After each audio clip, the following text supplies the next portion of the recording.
प्यारा सोहर पर का उठान गीत लेके आई हूँ। कैसे लगेगा कमेंट में जरूर बताना और सिस्टर के चैनल को ज़्यादा से ज़्यादा सपोर्ट करना।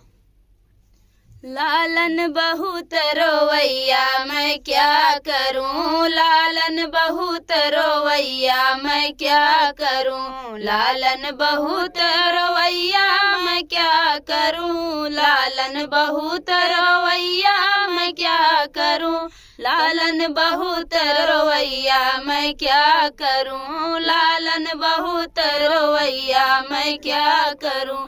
ऐसे तैसे मैं सासू को बुलाऊं, जैसे तैसे मैं सासू को बुलाऊं, सासू चढ़ गई अटरिया मैं क्या करूं, सासू चढ़ गई अटरिया मैं क्या करूं, लालन बहुत रोवैया मैं क्या करूं, लालन बहुत रोवैया मैं क्या करूं।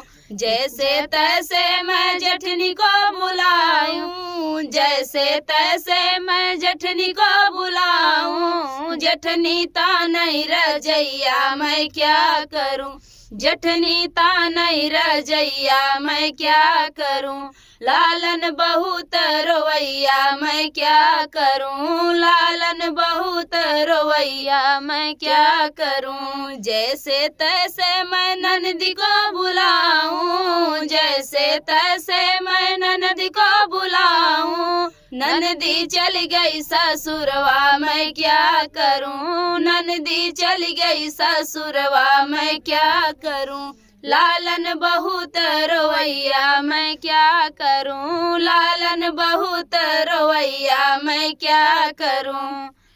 तो फ्रेंड सोहर पर का उठान गीत था, आप लोगों को कैसे लगा कमेंट बॉक्स में बताइएगा। फिर मिलते किसी नए गाने से, तब तक के लिए बाय बाय दोस्तों। और आप लोग से रिक्वेस्ट है कि सिस्टर के चैनल को ज़्यादा से ज़्यादा सपोर्ट करिए, अपना प्यार दुलार दीजिए। बहुत बहुत धन्यवाद आप सबको।